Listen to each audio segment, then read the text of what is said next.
Welcome to the Schools of Excellence podcast, where we have conversations about education, leadership, and building a school of excellence. The goal on this show is to bring you clarity, up-level your mindset, and give you practical strategies and inspiration so you can show up with confidence and trust your decision-making.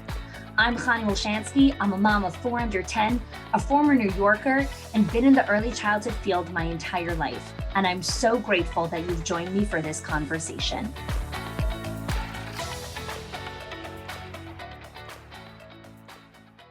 I oftentimes hear owners and directors talk to me about their frustration in the staff's inability to think big picture. And today's episode is really about understanding how to help our staff to really think in this big picture mindset, because it's not something that necessarily comes to them by default or in their ability to just really look at things from a high level perspective. You see, staff are in the day-to-day, they're in the minutia. And the very nature of being in the minutia is we struggle with pulling ourselves out to see the big picture. So I did a training inside the Directors Inner Circle and Owners HQ program in my strategic advisory. So every single Monday morning, I do a 15-minute mindset training for our members called Strategic Advisory. Today's episode is an excerpt of that strategic advisory. I talk about the challenge of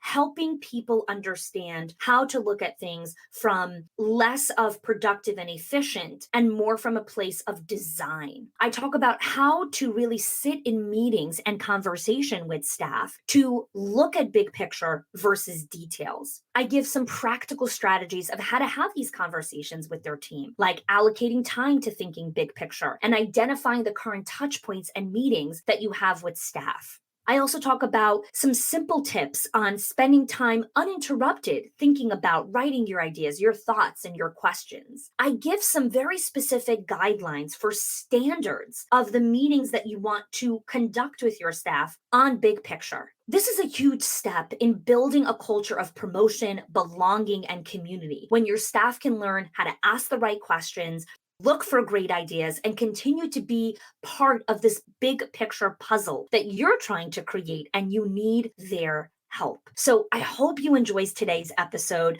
on how to get your staff to think big picture. Good morning and welcome everyone to this week's Strategic Advisory. I'm really excited about today's conversation because today we're going to be talking about how to help your team think big picture, how to help your staff start to understand how they could start thinking big picture. I very often hear owners, this mainly kind of comes from owners, but also directors, where we struggle with helping our team understand how to not only look at the minutia, how to not only look at here's your part of the picture, your little details that you're responsible for, but also help the team understand here's the bigger context of what's going on. Here's the bigger projects and objectives of what we're really trying to achieve as an organization, as a company. And what happens is that when our teams or the executors of bigger picture goals are only focused on their details, what happens is there starts to become a lot of broken links in hitting specific goals. Because when everyone's head is down and they're only like, this is what I need to do and I did my job, yes, but you're part of an entire infrastructure, which means if another part of the team broke or there's, a cog that is clogged, but you continue to do your part, it doesn't really help us reach the goal, right? There's a famous government joke where a person was walking down the street and there was a new pavement on the highway where they were planting these trees. So there's 3 people in the process of planting these trees. Someone has to dig the hole. Someone needs to put in the new plant, the new tree, and then cover up the remaining part of the soil, right? So it's 3 people. This person digs, this person plants, this person covers up the mud. And so this person's observing and he's watching these 2 people. One person digs a hole and then the other person comes and covers up the hole that he dug. And then they go to the next thing and they dig a hole and the person covers it up. And he's like, I don't understand. What are you doing? Like, why are you digging and covering? You didn't even put anything inside. And they're like, oh, well, the person who's supposed to plant the trees didn't show up today. That doesn't mean that we're not going to be doing our job. So I'm digging and he's planting. Now, it sounds really funny because it's like, that's ridiculous. And that's the reason it's a government joke is because that's the epitome of government, right? Where it's like, well, I'm just going to show up and get paid. It doesn't matter if the other person wasn't here. I'm going to do my job. But the power of how it shows in our schools is very visceral because you'll have a lot of times where teachers will come and they'll do something. And it's like, why are you doing this? The other person isn't here or you haven't heard the whole story yet. And it's like, yeah, but I'm supposed to do my job. So I'm doing what I need to do. If you're resonating with this, if you're like, yes, like this happens very often in my school where, a person from the admin team or a teacher or a lead teacher needs to do a curriculum meeting. And it's just, they're so stuck in doing their job or checking off their to-do list or getting their thing done that they're forgetting to see that there's other moving pieces in ensuring that the project actually moves forward. And it's not coming from a place of bad intention or not wanting to be accountable or whatever it is. It's actually coming from a place of just not understanding what it is that they're doing, what it is that they're actually building. And there are so many stories and kind of metaphors or parables that really explain so many of these things, right? There's another story where a person was churning this windmill from the inside. And the whole time that he was churning, he thought he was churning bread or kind of grinding this flour on the other side. And as long as he knew that something was going on the other side, it kept him motivated. But one day he went out into the field and he actually saw that he wasn't doing anything. He was just churning this wheel and it wasn't doing anything. And it completely demoralized him. He was like, oh my gosh, like I wasn't doing anything. Understanding the bigger picture, understanding that your work, what you're doing is contributing to something meaningful and is contributing to the continued growth and legacy of an organization is integral to our ability to continue to show up, to our ability to continue to generate our own commitment and our own motivation in what it is that we're doing every single day. And so helping our team understand big picture is a skill. So some of you, especially those of you that are owners in our owners group or in our legacy group, you understand this concept of big picture because that's the way your brain is wired. Your brain is wired to constantly look at what is the bigger picture here? What am I trying to achieve? What is actually happening here? Those are questions that you're constantly asking yourself, right? This is what I talk about often for those of you that have watched our time blocking training in our Owners HQ group, the School Leader Scorecard. And so one of the things that I talk about in that training is that as an owner, the questions you need to ask yourself is, what do I need to build, create, and design? Versus when you're in the director's inner circle, the questions that you're asking yourself are, what do I need to do? Because you're very much in the doing phase, right? You need to be doing and executing and taking care of all these things. And so when you're the doer, your brain is looking at details. When you're the designer and the creator and the visionary, your brain is looking at big picture. So just give me a yes in the comments if you're seeing the differentiation between the two of these, right? The challenge is that when you only sit in the doing and the creating of the details and all of those things, and you don't take time to come out for air and see big picture, the details of what you're focused on, you not only get sucked in minutia, you actually stop being productive and efficient because you never stop to ask, is what I'm doing actually important? Is this actually valuable? Right? And then when you only sit in the visionary, creation, design, and building, you lose sight of, okay, but there are 80 steps to actually do this project, right? There's, 6 to 12 months of meetings and project scoping to accomplish this big vision that you have, right? I set vision all the time where I'm vision casting for the team. And sometimes it'll be like, okay, so this project is like 2 years out. And I'm like, really? I was kind of thinking we could do that in 2 months, right? So, because again, my understanding of these little details that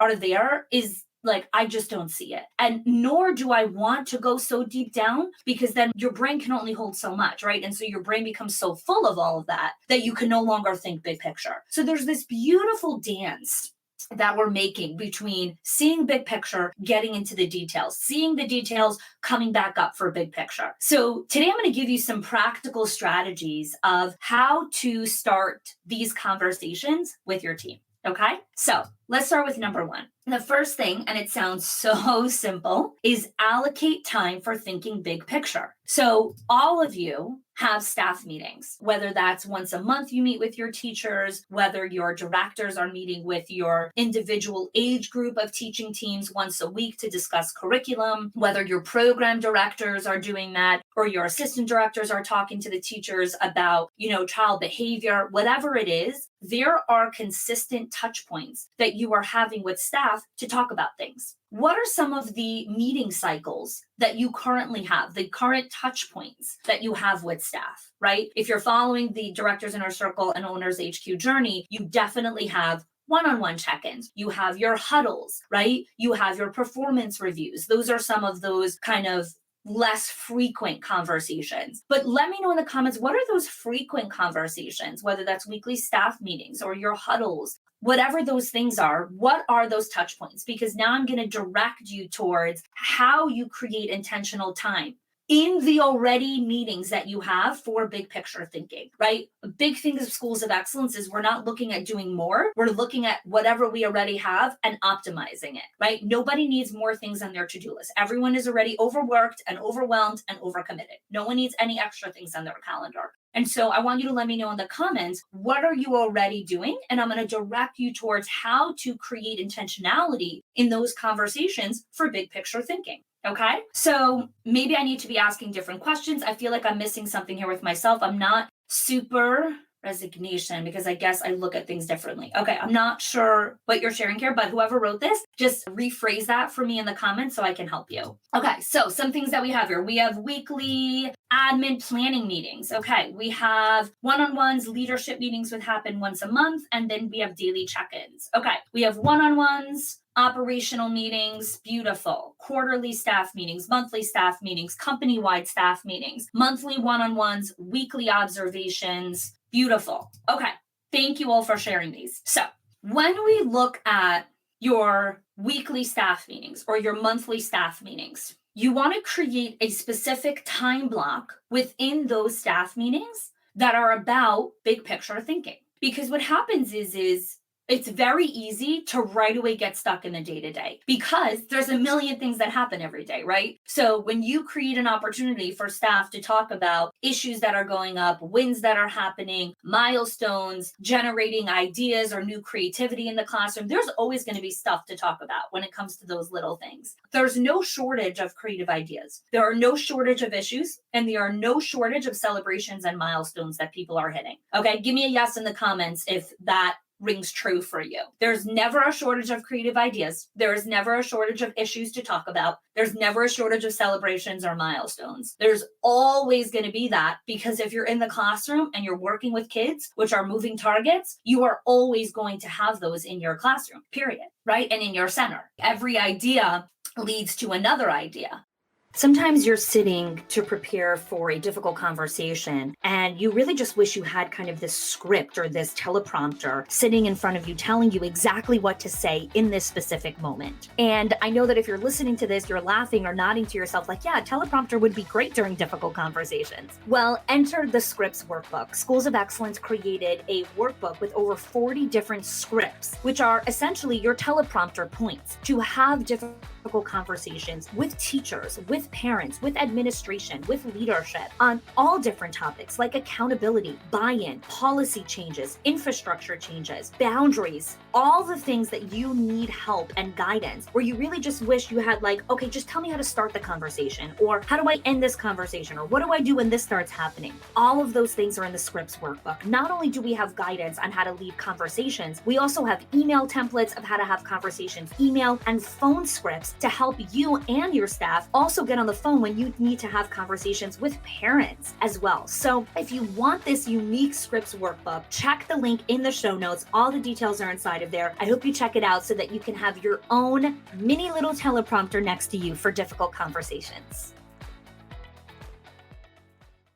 So how do we recreate that? Well, part of your staff meeting or the curriculum part is created space to think through what are the big goals that the company has this quarter in relation to big picture, right? We can't just say, okay, now we're thinking big picture. No, you need to bring, these are the big goals of the organization for next 90 days or the next 6 months. These are the big goals that we're working on. And this is why, when you're in the Owners HQ program, why it's so critical to come to those priority reset calls, to come to the monthly coaching calls, to book those leadership calls with myself, to book the one-on-ones with Sharon, because this is where you're consistently refining. Are these goals still making sense? And do I have them articulated well enough for me to be able to communicate them to my staff, right? Because when you create this allotment of time for big picture thinking, you're coming as the CEO or as the director of that center and saying, these are the big company goals. This is what we're working towards. As a company, we're all working towards being more intentional with our language with children, specifically when we're playing with them. This is a big goal that we have. And so the next hour and a half, we're going to be dedicating towards looking at what we're doing every single day in relation to this big picture goal.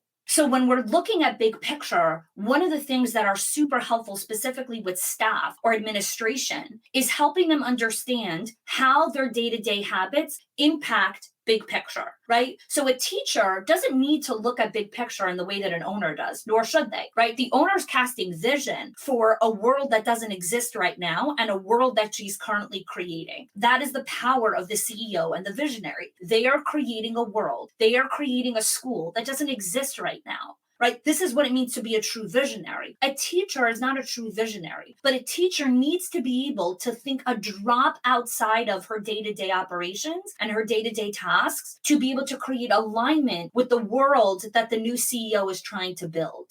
Okay? Like, understand the differentiation here. You're thinking big picture. You're creating something that never existed before, right? When I think big picture, when it comes to the Summit of Excellence, our event that we just created, doesn't exist. Right? It never existed in the childcare space. There's no one in the childcare space that is creating the event that we created at the Summit of Excellence. That is what big picture thinking is, right? Creating something from nothing that doesn't exist right now. And then you have your team and your executors who are coming and saying, how are we going to create this big picture vision? What do we need to do to create something that doesn't exist right now? So when you're sitting down with your staff and you're saying, these are the big goals, now you're helping them go little bitty. What are your day-to-day habits and how are they connected to big picture? That's the first link in the chain that you're helping them create to big picture. So again, big goals. You need clarity on that. And then you create this time and space for, okay, what is one habit that if you stop doing it, you would create more alignment with the big vision? What is one habit that you can start doing that would create more alignment with the big company goals and the big picture? Another big thing when you're doing big picture thinking with staff is telling them one of the standards of the next hour and a half is removing all assumptions and biases. When I think big picture, I have to unshackle myself from any assumptions, biases, or best practices that exist in the world. Because as a visionary, if I'm going to create a world that doesn't exist, I have to unshackle myself from, well, this is what all people do. Those are, best practices, or this is what this happens, and these are my biases, or these are my assumptions, or these are what the big, head honcho people do, or this is what the big multi-billion-dollar companies do. So I should probably do that because that's how they created success. You have to unshackle yourself from all of that if you want to create something magical. And you are in schools of excellence because you don't want just what everyone else is doing. You're creating something beautiful. You're creating something extraordinary, right? But it's built from ordinary moments. And so at these staff meetings, you have to tell staff, this is an invitation for you to remove all assumptions and biases of what you're currently doing. We're going to suspend that, and you're going to invite new ideas, right? How can we go about our days differently if this is the connection to the bigger picture goal? This is a disruption of thinking. They're going to look at you like you have horns coming out of your head. The first time, it's not going to go great. It's going to kind of go like, okay, what are we supposed to think about? Each of you have a notebook. We're going to spend 10 minutes of uninterrupted thinking. Put your cell phones down, sit in your own quiet space, and sit for 10 minutes and think. Because the first 3 minutes are going to be ridiculously painful. And then after 3 minutes, your brain is actually going to get quiet enough to start thinking about something different. Our brains are so full of noise. They are so full of a million things that are going on, down to, did I turn the stove off? And is the kitchen sink still leaking? To, how do I create this idea for my classroom? What's connecting with you right now? What are you hearing? What do you like about what I shared so far? Because then I'm going to share with you 2 more strategies. And I think what we're going to do, Nicolina, is maybe we'll create this into like a quick PDF with like the steps that I shared. So it could be easy for you guys to reference to. If you would like that, just give a yes in the comments. If we have enough people that want it, we could possibly create that for you guys, because this is kind of a bigger concept of strategic advisory than what we've usually done. Question: do you have strategies to get teachers to start thinking, aligning with big picture if they are nervous to share? Yes. So this just becomes a standard of the meeting. Everyone is going to share. Okay. So you can all, if you have a lot of people that are just like, don't talk, you can give out sticky notes and you can tell everyone that they need to put their ideas on a sticky note, and then you're going to read them anonymously. And then slowly, through enough exposure, people are going to be comfortable to share their own ideas with their names, right? Without being anonymous. But you need to just start creating the standard first. We share in this company. We talk in this company, right? This is one of the things I talk about at the live event. I say this at the beginning. We're all going to share here. There's open mic. Everyone's going to be talking. Everyone's participating. This is not a conference where you came to listen to me talk to you and then you leave. This is an engagement. This is an experience. You need to set that standard at your staff meetings. This is an experience. You are not here to listen to me talk at you. If it was, I could do a quick webinar or a voice memo and just send it to you guys, and we don't need to sit in a meeting, right? For those of you that have not watched yet, one of the trainings that we have in our program called Effective Meeting Blueprint, I talk about how most meetings could be an email or a voice memo. Don't bring your staff in for a conversation that you could just record and talk to them. Meetings are about engagement. They're about people talking and debating and sharing conversation and generating ideas and disrupting thinking and looking at things from different perspectives. They're not for you to just talk at your people. Just give them an email or write up a PDF document, right? Or create an ebook or record a podcast for them. Like, if you just need to talk to them and just give them information, a meeting is not the only way to do that. Okay, you love the journaling idea. Yes, journaling, right? Teaching the practice of journaling, allowing time for staff to think through thoughts. Question: could the journaling happen during the one-on-ones, or would it feel weird? I don't know that I would take one-on-ones for journaling time unless it was like a different kind of focus. I think when everyone's kind of journaling together, it creates this kind of group think where it's like, okay, we're all doing this and it feels awkward and weird, but we're all doing the awkward and weird together. So I want to just kind of wrap up today's conversation because I shared with you a lot of different things. So the reason why it is important for our teams to think big picture and to look at their daily habits and their activities in a link, in connection with big picture goals and the vision of the company, is because that is how you create consistent alignment and buy-in and retention, right? And connection with company culture. It's also how you stop getting as frustrated when you're like, oh my gosh, like, how are you still doing that? Like, that doesn't make sense anymore. Well, it still makes sense to me if I'm only looking in my little tunnel here, or in working in silo, right? Or working inside my own echo chamber. Of course, it still makes sense. The other reason why you want to help teachers and administration start thinking big picture is because this is one of your steps in building a culture of promotion. When you can start seeing who actually can think big picture, who asks really good questions, who can generate great conversation. I got my eyes on you, right? I got my eyes on you. I'm going to start training you. I'm going to start having different conversations with you, because in 6 to 12 months, you might be ready for a promotion. Or maybe in 2 years, you're ready to take over another center that we're looking to build, right? This is where you're thinking uber big picture and looking at who is going to continue to start being part of the puzzle that you're building and the world that you're creating that doesn't exist yet. Okay. The other reason that you want to help teachers understand big picture is because when they can journal, when they can think, when they can ask different questions, their classrooms are going to operate differently. When teachers can learn to ask bigger picture questions, they'll have less behavioral issues because they're actually going to ask questions around, does this transition still make sense? Can we look at it a little bit differently? If our goal is to transition the children safely, calmly, well, are these activities helping generate a culture of calmness and safety? Maybe not. Maybe we can tweak this. Maybe we could pull out this part of the transition, put this in instead, and it will create more calmness. What if all of your classrooms were operating in that way, right? Where they're asking different questions. They're generating different questions. They're looking at things from a different perspective. Okay. Thank you, everyone, for joining us for today's strategic advisory. I know this was kind of a micro training, essentially. We are going to create kind of a little PDF with some questions and guidelines for you, because this is going to be super important for anyone that wants to start implementing this for your next staff meeting. So we'll kind of have a little cheat sheet for you of like, okay, here's how I create the standards. Here's what I should have conversation about. And again, I saw a lot of yeses in the comments of people that want that. So just write, cheat sheet or whatever it is so Michelina can see who really wants this. And then we could put that as part of our project board and create something for you guys. Because again, I think it'll be super helpful. Let me just see if there's any other quick questions here. I love that meetings are not supposed to be a list of talking points, but rather a mindset shift. Yes, Taylor, definitely get into our training that we have on effective meeting blueprint. I don't know where you are exactly in the roadmap, but definitely check that out because that will help a lot with a mindset shift. Take care, everyone. All the best.